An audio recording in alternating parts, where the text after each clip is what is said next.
Всем привет! Сейчас уже начнем, буквально через пару минут. Присоединяйтесь, располагайтесь. Будем разговаривать с нашим американским партнером. Всем привет! Hi, Brandon. How are you?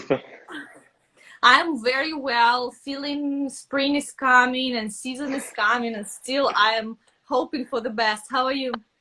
I am the exact same way. I really want to thank you for having me on today. The work that you do in your region to promote just such a plethora of different academic, social, summer experiences it's just downright amazing. And I feel blessed to be on this Instagram Live with you. So I just want to thank you so much for that. Thank you for joining, because now is the time that there is a lot of information and we need to sort the information that is really necessary for people, to know. A lot of people don't know about their possibilities to travel, to join the camps and so on. So how is the situation in Florida in general now? How is Yeah. everything? So I think the best way to talk about the situation in general is globally, and then what we're experiencing here in the United States. I think all of us are right now most concerned about taking care of the people that mean the most to us, really, and that's our family and friends, and making sure that they're staying safe and that everybody's avoiding any level of impact of COVID-19. We're waiting on guidelines here to be reported from the World Health Organization, CDC, and our local health department out of Florida. We anticipate that we will hear some of those guidelines to be, dropped to us on Friday, so that we know kind of what's going to happen state by state in terms of reopening our economy and, kind of invigorating, some of what we can offer for the economy sense. So we're waiting to hear some of that news. I think we're going to hear our first round on Friday, and then we'll continue to hear things through May 1st.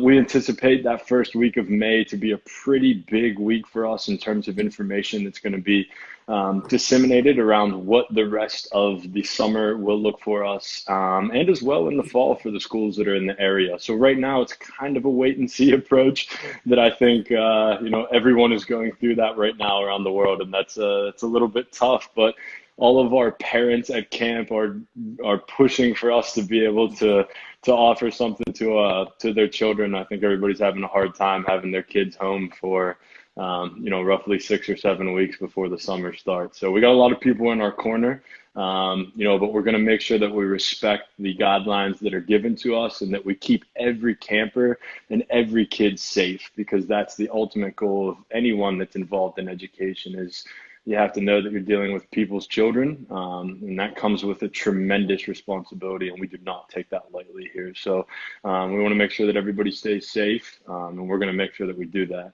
And real quick, speaking of children, tomorrow is my son's first birthday, and him and my wife are watching right now. So I want to wish him a happy birthday. He can't understand me. Congratulations. Thank you. Congratulations. Thank you It's a so really much. big thing. First year of life, when you start walking, understanding what's going on, and perception is trained. Yeah, so congratulations. And also, I would like to ask you, what do you expect? Do you expect they let you launch the season? Are there any anticipations, predictions over the season? Yeah, so we have 850 students on campus every single summer, and that represents both our domestic and international programs. When identifying this summer, I think we have to look at both of those populations. From an international standpoint, we have a couple additional layers that are going to make things more complex for us. Most certainly the opening of the borders, visas in terms of B1, B2, visas in terms of J1 for our staff. So really right now, the international program is probably most at risk, and we'll find out more about that in May. Our domestic program, actually, because we hire most of our staff members from the area surrounding the northeastern United States, if we get the green light, we probably will be able to run a domestic camp. So it's hard to make any level of predictions right now. I feel like 3 weeks ago felt very different than today, and 3 weeks from now might feel Very, very different from today as well. I know as an administrative team, our parents trust us tremendously, and we've kind of drafted right now what we believe contingency plans that span from us having to close everything to us being able to run everything to running certain portions of the camp, and having to close other portions of the camp. I know we're prepared. I know that. I can say that with certainty. So no matter what happens, we're going to be able to take care of our community, and that's our goal. Well, yeah, it's difficult. Sometimes I even think, no, it's not the real life. It's like, it's absolutely pivotal change in everything that I used to deal with, you know? And Yeah. educators are being optimistic. So I'm happy for this, that my colleagues are optimistic still. Um, is there going to be, and if it's open, if we suppose that international and domestic program is open, Yes. are there any special measures that will be taken to deal with international students, as well as visa, expedited visa? Is it possible or not? Yeah, so there's all sorts of guidelines. We're actually a part of the American Camping Association. So we are in constant communication. We're in webinars with that association, and they're delivering us all sorts of things around sanitation guidelines, visa guidelines. We work with Camp America, which is one of the largest providers of international staff.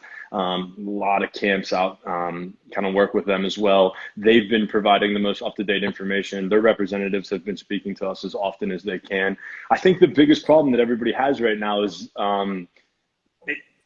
as information comes, they're doing their best to give it to us. It's just at the flow and at the rate that they receive it, right? So when they have something for us, they present it to us. And we're taking our own preventative measures here. We have a COVID-19 team. We're talking about doing all sorts of things in terms of programming, sanitation, cleaning. I think everybody's doing that. If you work with in the education field right now, and even outside of it, no matter what you work in, I think you have to take this with the utmost respect and understanding that it's a severity and it's something that we have to prepare for and plan for. And I think it's going to have an impact on society as a general for a very long time. I wonder if some of the things that we're kind of used to doing are going to change in the near future. And I think we all just need to be prepared for what that could look like, and be flexible. In a camp, it's kind of the nature of who we are in this business. We're very flexible. We try to make things happen so that the kids ultimately have a safe and fun experience, and that hasn't changed for us. That same thing is what we're going to do right now. It's what we started to do 22 years ago when we started this camp, and it's what we'll continue to do for the next 20 years after this. It's what we owe our parents. It's what we owe our agents, and it's what we owe the children. So that's kind of what we'll do. So what makes you stand out from all the range of camps that are on offer in Florida and everywhere around the USA? Yeah, absolutely. And we do stand out. And I say that, I I have no problem saying that to you. I will say that to anyone, because camp is about finding a home away from home. And we provide that to children. And that's the difference. We give them this balanced atmosphere where they can make friendships with people from around the world, where they feel comfortable trying new things, where they learn English in a setting that's supportive yet challenging, where they can try all different types of sports, fine arts, where they can try things in the science, technology, engineering, arts, and math fields, where they can be themselves. And that's the most important piece. They develop confidence like you wouldn't even imagine. They try things that they've never, ever dreamed of when they get here. And we take them to all sorts of wonderful different locations in the area. I mean, we take them to Universal, Disney World. We take them to the beach. We teach them how to surf. We take them in any different place that you can imagine, to the movies, to the bowling, to arcade. And they do all these things while they're having fun. Like, that's what school should be like, right? it Shouldn't should you? be. Yeah. Yeah, it should be. And who is dealing with students? Who is your staff? Who are these people? What is their education background? Yeah, so we have teams of staff members. We have an academic team. We have a director of academics. I think the world of her. She's trained and certified in written and spoken language education, has a master's as well, and we have a whole academic team that holds certifications. Likewise, they deliver all of our academic experiences for our children. And then we have a team of what we'll call our residential staff. We have a director of residential from Cameroon. He's like a brother to me. And we have a whole list of different residential staff members that last year we brought them from around the globe. We had, they came from the UK, they came from Russia, they came from Colombia. We have people that come from Canada. We're very, very diverse here, and we take pride in that. We love that you can come here and you can bring what you have best at home. Bring your culture here. We want to know. We want you to bring that to our home, and we really accept that. And we do that not just for staff, we do that for kids as well. Um, and I would say what separates us probably from most of the other camps is those staff members are meant strictly around keeping kids safe and having fun. And I say that because when I interview them at almost every other camp, they are told that they have to lead activities and come up with different activities and develop theater programs and teach kids things. And that's not how things work here. We have every number of activities that you could possibly imagine under all different domains, from sports, fine arts, and STEAM. And we have specialists that we hire that run curriculum and programming at every one of those activities. So our staff members are not asked to come up with that programming. They actually take kids to those different activities and they engage with them. They make sure that they're safe, and they make sure that they're having fun. And that's something that you won't find at any other camp. It doesn't exist. It really helps us that we have a background of a domestic camp. So I would say probably 70 to 75% of our camp is represented by student campers around the Florida area. So when we say English immersion, we really mean it. You don't just learn English here in our classrooms. You learn English when you're making best friends with someone, playing, basketball on the court, or dancing in our dance studio, or doing yoga in our yoga studio, or when you communicate with them on Instagram or Snapchat after you leave camp. So we are, in every sense of the word, an English language immersion camp. Why is it important for the international program to have people from all over the world? Because as a parent, I'm like, okay, I'm sending my son to the USA. I want Americans. Only Americans deal with my son and immerse him into American culture. Why is it important for kids, especially, to get into international atmosphere?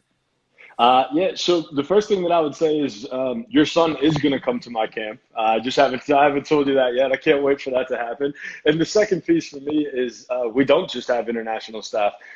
We actually have a mix of both American, domestic, and international staff. The international staff bring this feeling of empathy for our international students, right? They are doing the exact same thing that our campers are being asked to do. They're just doing it at roughly 10 to 15 years older than them. And our American staff get what you want, right? The parents want. They want that ability to engage in a cultural sense. They want that ability to engage in a language sense. That's like, we don't just want one or the other. Everything that we do here is around bringing everyone together because it's home here. Great. There is one essential concern. Before having our live, I asked parents questions, and they were texting me in my DM, and they said that sometimes their children are strong academically or strong artistically, but it's quite difficult to engage them into English language or into sport, especially into sport, those academic fellows. How do you engage kids to participate in diverse activities? How do you find Yeah. this way to do it? Yeah, so I think we do a very good job of having an intake process. So in our intake process, we learn a lot about our students. We learn a lot about what they're good at, what they have never tried before, what they want to try, but maybe haven't had an opportunity to do that yet. We learn a lot about lot about them in terms of academics, their English language level, their grade situation, if they have any brothers or sisters, and we provide entry points for those students, regardless of where they're at. If it's their first time trying it, we're not going to put them in an advanced group where they would feel a little bit not confident approaching that task. Instead, we're going to scaffold their experience so that they can engage with the students at a level that makes sense for them, right? We want them to build this confidence. And what we've learned in dealing with kids is that when you breed confidence in them, right? When you breed their ability to feel like they can be successful, these small wins just snowball into bigger and bigger wins for us. And we watch a kid that maybe came to us shy and had never tried playing American football before, score a touchdown and win a championship before they leave, and they're just so excited. And when they get home, they tell their parents, or they learn how to surf for the first time on one of our beaches, or they never thought they'd present their English language project in front of a group of adults, and they do. And like, it moves them to tears sometimes. Like, it makes kids honestly cry because they did this thing that they feared, right? That they were nervous about. And when their parents find that out, as a parent, it gives me goosebumps. It makes me feel so good for them inside, right? That they were able to achieve that. And then when they FaceTime their mom and dad and they're like, "You're not going to believe what I did today." That's just something that I can't believe. I work in an industry where that's my job. I shouldn't be paid to do that. That's just wonderful. I hope every parent gets that. So to answer your question, we try to make it so the kids can participate no matter what their level of interest, no matter what their level of engagement is, or if they're advanced or beginner or novice. We scaffold their experience so that they can join and be with kids from all over the place that really just want them to do well. And I would say that's probably the best thing about our camp is everybody that's there. I mean, you can see it in the comment section right now. Everybody just wants everybody to be happy. Everybody wants everybody to win. Everybody wants everybody to try. Everybody wants everybody to just, it's so hard to explain to you. It's a feeling. It's something that's hard to tell you about on Instagram Live. It's something that if you were here, if you could just bottle it up and give it to everybody around the world, I promise you would smile from ear to ear. It's a wonderful place, and I'm thankful every day to be a part of this community. I really am. Yeah, I've actually, to tell the truth, I've been there last autumn in the place where you hold the camping, and I could see some teachers who are also engaged in a camp. And I was really excited because the engagement, the feeling, they don't need a lot, these kids, because for my mentality, it's a little bit wild because here we are scared sometimes to try because of other people's opinion. We have a little bit education system that is different. We are changing, but still we are on the way for improvement. So what is why is it so that in American system of education, any summer school, you have this triangle of things: academics, sport, and art? Why all these three are so indispensable? Why should the kids do all of them, no matter the level of any expertise? Yeah, first off, you're 1000% correct in everything that you just said. We do at the school have faculty that cross over, both working with students in the educational environment in terms of the K-12 academic school that's here in the academic year, as well as come and work with us in the summer program also. And we do believe in that. We do believe in that triangle, to kind of steal that phrase from you, because we believe in a whole child approach. We really believe in fostering everything that we can in terms of children so that they feel okay engaging in those tasks, that they feel kind of confident building relationships, so that they really tap into every part of themselves, right? So that they can tap into that artistic sense, so that they can tap into that athletic sense, so that they understand the importance of having just a foundation in terms of an academic education. Because I think no matter what you do in life, you're gonna carry those things with you, right? That you're gonna. I think in your job today, you do those same things, and so do I. I mean, you have to pull on every single one of those threads. You have to have that foundation of academic experience. You have to have that creativity embedded within you in terms of that fine arts experience. And there's something about being a little competitive and having that athletic side as you as well that kind of makes you want to be better than the next agent, than the next person, and deliver something to the people around you that care the most about you. And I would say probably the most important thing is it's about being a part of something that's bigger than you.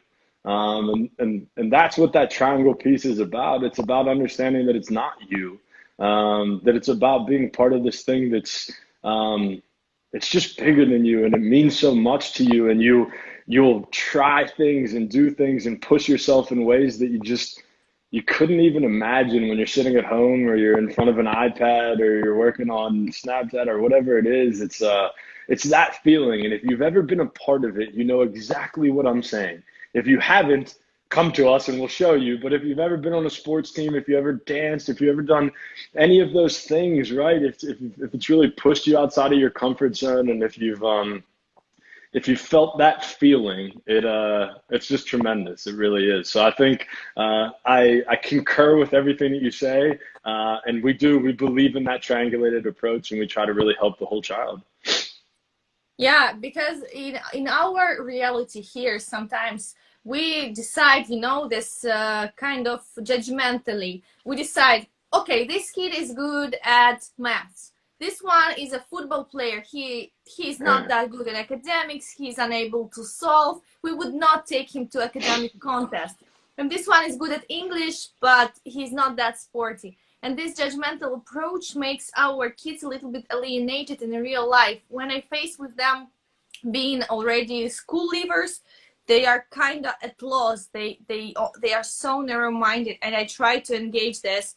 Actually, that's what I'm doing. I'm kind of your colleague in this, because you're doing it with kids, and I'm doing it with adults. Those people in their 30s and 40s come to me and say, I can't, I don't know. I'm like, how? Yeah. And I start asking logical questions, mathematical tasks, some literature, absolutely out of the comfort zone, and they are like, yeah, now I understand that I lost so many years. And it's the feeling that I can share with you. I understand what's that. 100%, because your words become you, right? The words you hear, the words you say, they become who you are as a person, right? And if people are drilling you into just being this sports player or just being this math person, you begin to embody that approach. You begin to think that's all that I ever can be. And I guess what we do is flip that mentality on its head, and we say there's nothing that you can't be. And that is so much more powerful than being told that you are something, because that means that you have potential that's been completely untapped yet. There's excitement down every corner that the next day could be completely different than the one before it, and that you are on a path towards greatness. That's so much different than being told that you're on this predetermined, destined sort of thing. It's just if I asked you this question, right? Let's flip this a little bit. If I said to you, do you think that you would be where you're at right now when you were 17 years old? Is this where you envisioned your life?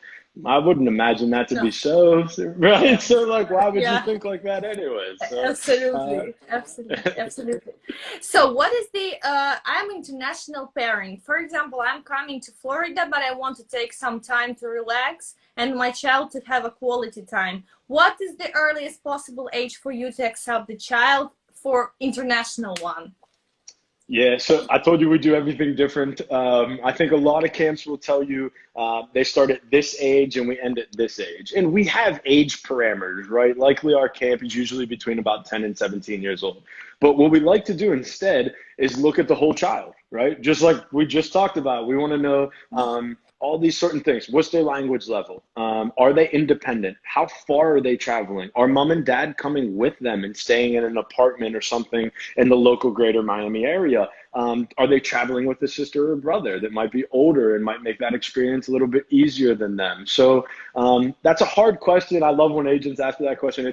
It's roughly a camp for 10 to 17 years old in the international sphere, but I would never say, like, don't stop yourself from just reaching out. Send us an email. We want to get to know, like, it might work. We had a sister, two sisters come last year. One was 9 years old and one was 11, and they were both from Russia, and they had an amazing experience, and they could do that. We accepted a 9-year-old because of the situation. She was coming with her sister. She felt confident doing. She had a high level of independence, a high level of language level, and she had a great time. So it's one of those things that I would suggest inquiring first before saying no because of some artificial age the requirements or age barriers. I would say inquire, let's find out about each other. And maybe the answer is no, right? Maybe it's not right this year. But what we would do is likely build a relationship, keep you attuned to when rates and weeks are dropping for the next summer, and then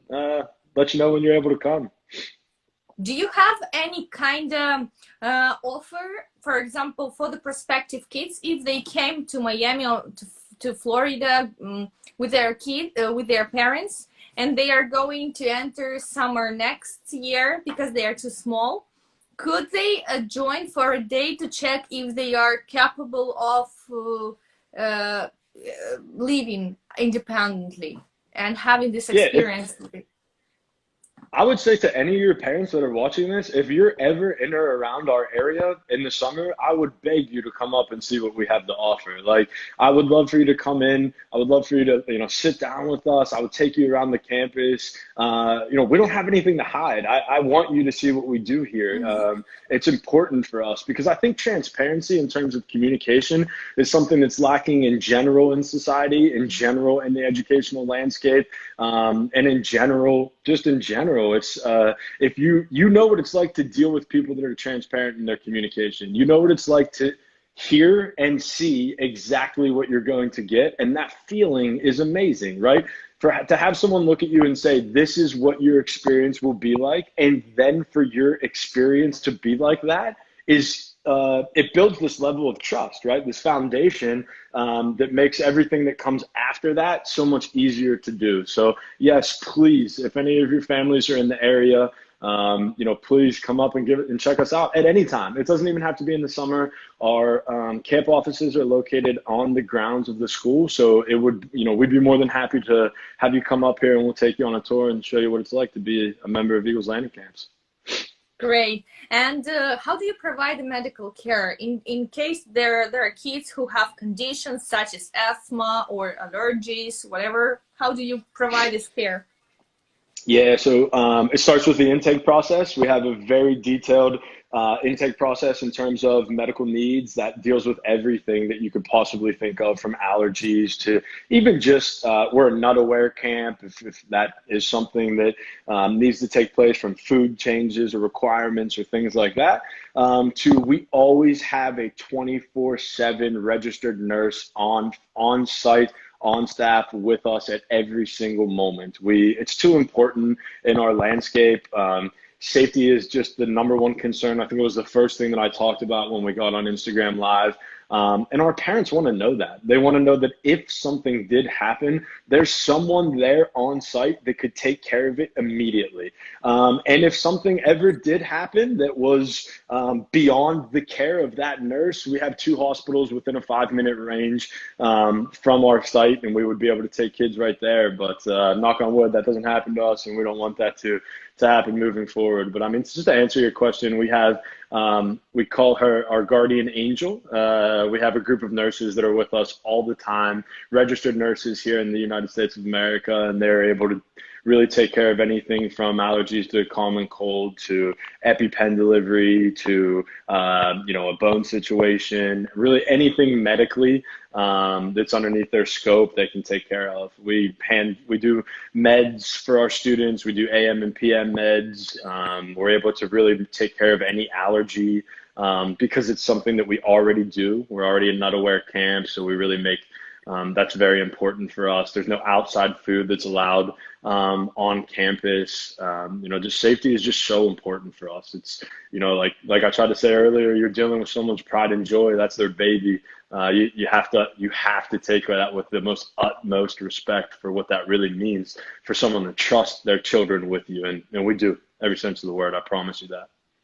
So now all the parents are concerned of the digitalization of their kids. They, that they are always not here, that are somewhere in virtual life. How do you deal with all this technology? Are you technologically free, or you are having some restrictions? How do you deal with that?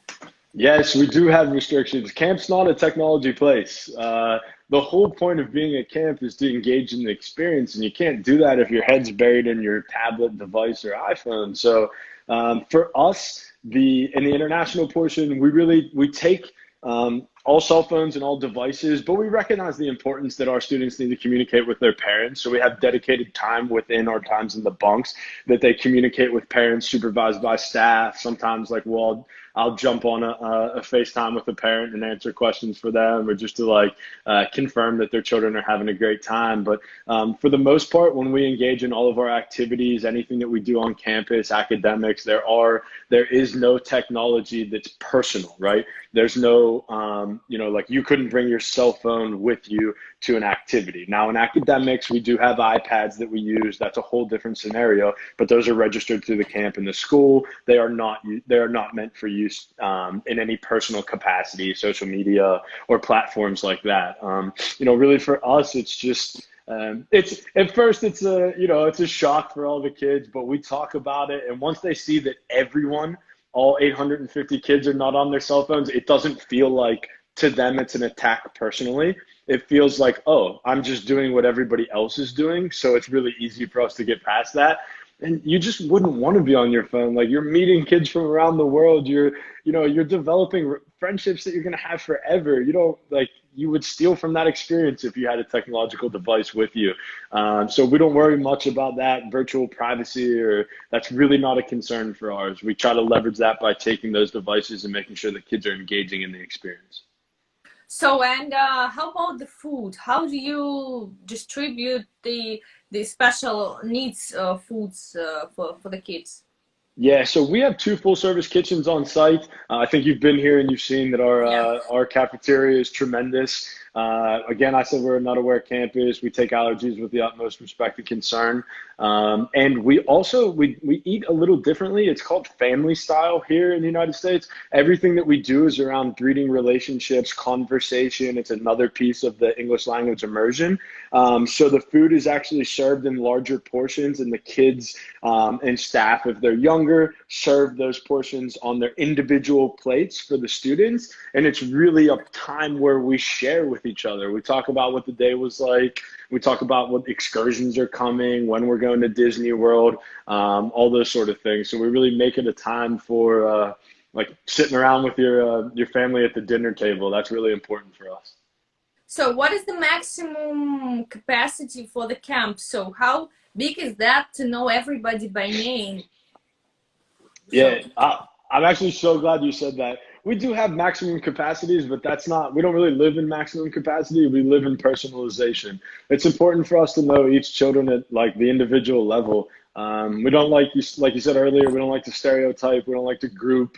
We really like to know the individual child and what makes them kind of burn inside, what their desires are, what their interests and passions are, and how we can use those things to really tap into the camp experience. And I think that's what makes us different. We want to get to know every kid.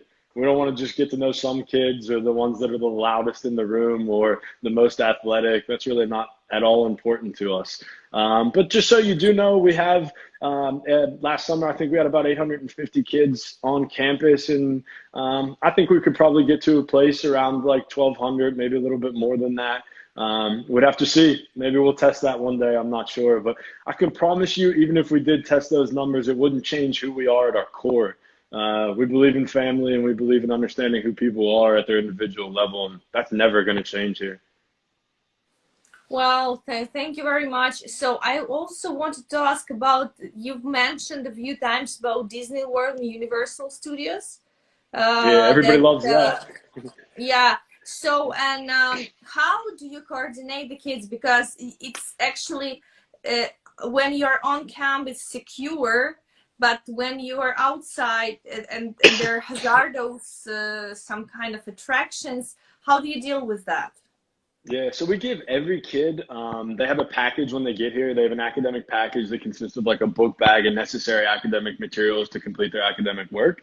But then we also give them like their Eagles Landing International package, which consists of like t-shirts, a bag, water bottles, sunglasses, sunscreen, and we use those things when we go on trips. They help us identify students. They keep them with staff members. We make sure that they're traveling together. We really kind of handle those experiences the same way that we would here. Small group ratios, making sure that staff are with kids, facilitating a good time, right? We don't want to like steal from their first ever experience at Universal or Disney World, but we really want to make sure that they're safe. So that's why we use all of those things and make the appropriate guidelines. We meet as a staff, we meet as a team. Before we go through like a detailed field trip preparation checklist. We have everything from medical lined up, all of the transportation requirements. And we like to really do day trips. So we'll leave early in the morning and come back late at night. That way we avoid being like having to do with hotel stays. That really scares parents. We don't like that either.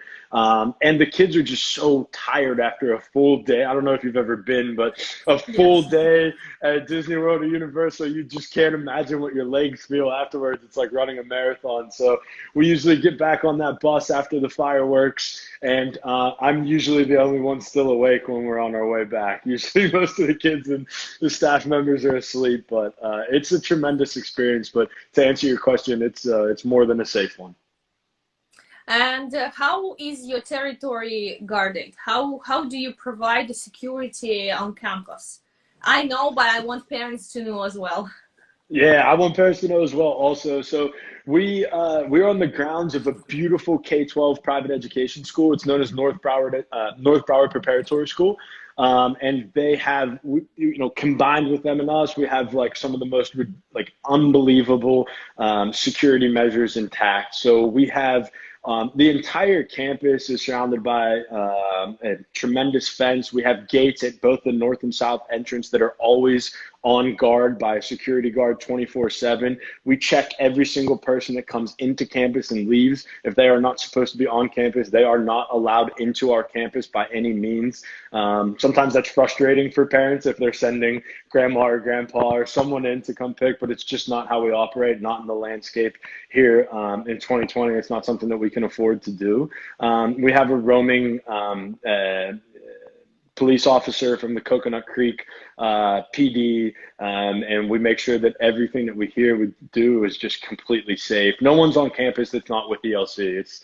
There are no strangers or anything like that. It's just not something that we can do. And speaking to that, like speaking to being on a K-12 private school, the other thing that parents use us for is kind of like a tester, an experience, like I don't know the best word to say, like an opportunity to test what boarding school would be like. When Yeah. you stay with us at Eagles Landing International, it's almost like a miniature or a truncated experience of what being at a boarding school is like. We've actually had kids go from Eagles Landing International and enroll at North Broward Preparatory School, and we've had kids that have looked at other schools in North Anglia Education, because when you're here, we've had parents say to us, we're a little bit unsure or uneasy about sending our kids to an 8-month experience at a private school for the first time. So they send them to us so that they make sure that the kid has a good experience staying with other kids, being in a dormitory, living with those accommodations and feeling those experiences of being in a cafeteria, having education, meeting others. So that's really important for us too. So I wanted to make sure I got that out to your family so that they understand. Well, and the final question, but it's essential. You were mentioning academics. Is it only English, or there is something else that is added to academic module that they are covering during their session? Yeah, I'm so glad you asked that. Thank you. So we believe in global leadership. We believe in developing children in terms of leaders. So everything that we do, we embed leadership within our program. The academic program itself is really tailored to the student, and it's meant around them delivering a project-based approach. So we work with the United Nations Sustainable Development Global Goals. We pick a global goal per week. We cover that global goal, and students are immersed in their English language experience through the coverage of that global goal. At the end of the week, they're asked to present in front of a group of others their project, and their project is combined. It's comprised of a written expression piece, a verbal piece, a listening comprehension, and it has data-based elements as well. So for our students, it's really this experience where they're learning English, but at the exact same time, they're becoming leaders in the world. And if I'm a parent, that's what I want. So we really foster that in our students. We believe deeply in the necessity to make our students leaders. And maybe they're not ready to be leaders in terms of to go out and change the world, but maybe they can change their local community. Maybe they can change their local region, or maybe they can make a difference in their school. And we hear that often, and we take pride in that. We really love that. So you teach them to make a difference and to be engaged in actual group projects, because for us Russians and for myself as well, I'm still on my way to learn it, how to deal in a group.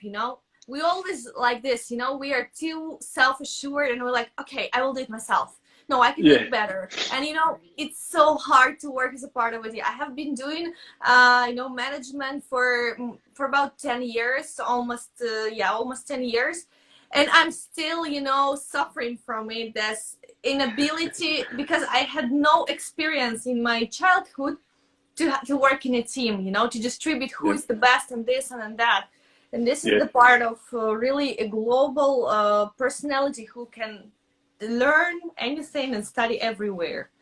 Yeah, I believe I wouldn't even know that about you. I think you do great at it, so congratulations. I think, like you said, to your point, it's super important. Anything that you start at a young age, you develop habits, right? So those habits, hopefully they're of the positive nature, and they're determined from your morals and values. And if that's the case, then you're going to be good at those things as you become an adult. And that's why I want to make sure that I'm clear. Our project isn't solely group oriented. There are tasks that are group oriented. The presentation element itself is actually individual in nature, but we do foster that need to work in a group, because in the climate that we're dealt with in the globe right now, there's going to be a need for students to work as they become adults with people from around the world, and multinational corporations, and any sort of tech startup or development, telemedicine, robotics, whatever it is, they're going to be dealing with people that represent various cultures and various places in the world. And it's just, I feel like if you can do it, it gives you a leg up on almost everybody else in terms of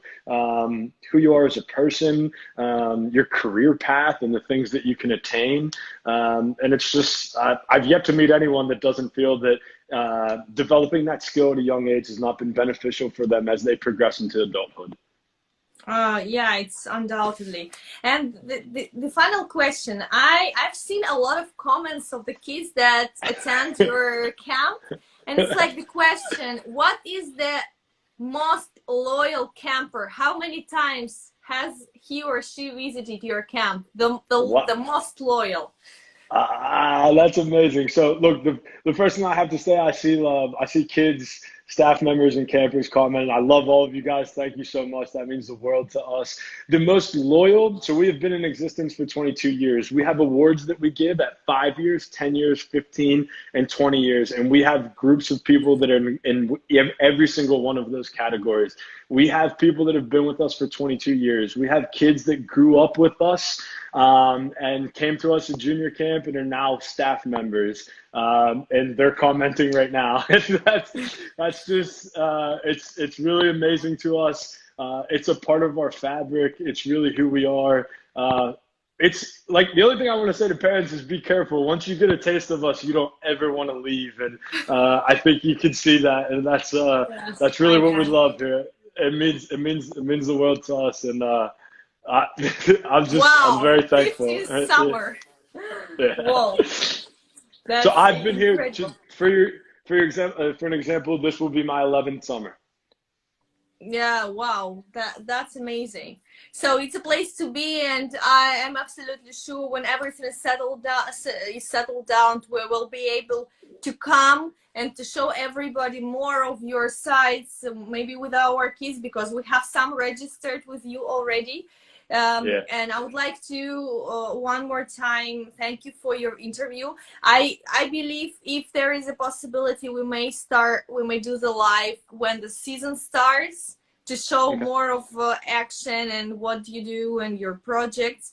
And I would like also to congratulate you with your son's upcoming birthday, because it's so essential to when you're dealing with kids, you should know what it is in your own experience to feel that it's a little different, you know. When you Yeah, yeah, it is. already have a child, you have a little bit different attitude to other children as well. So it makes you stronger in terms of innate feeling of what a child wants. Yeah, So absolutely. Thank you so much. Just a couple things. Number one, no matter what happens, we will be in communication with everybody from agents to parents to students. We're prepared, whatever happens. I'm going to let everyone know. Just stay attuned, stay with us on social media. We're going to be doing all sorts of different giveaways for kids. We're going to be giving away free weeks of camp, different things like that to really keep wow, our great. to keep our engagement up. Look, thank you so much. This has been tremendous. I said it in the beginning. I respect your work. I follow you on social media. I watch everything that your entire team does. What you do to provide the families in your greater region, just access to tremendous educational opportunities is just it's something to be considered simply amazing. So the work that you do it means the world to us as educational providers, and I'm generally enthused to be a part of this. I would be happy to continue this process with you. If your parents have any questions at any point, please have them reach out to me. I'd love to speak with them on the behalf of the camp. And again, thank you so very much, and my best to your family for the rest of the week. Thank you. Have a great weekend, and we'll be in touch. I will save this our live. We will translate it for the Russian speakers, for more parents to get familiar with you, to know you better. Some of them do not speak English, and we will post it also on the page so they could get more of information of the Eagles Landing International as a huge, really benefit for their kids to go forward. Thank you so much. We'll be in touch. Thank you for everything. Take care. Bye bye.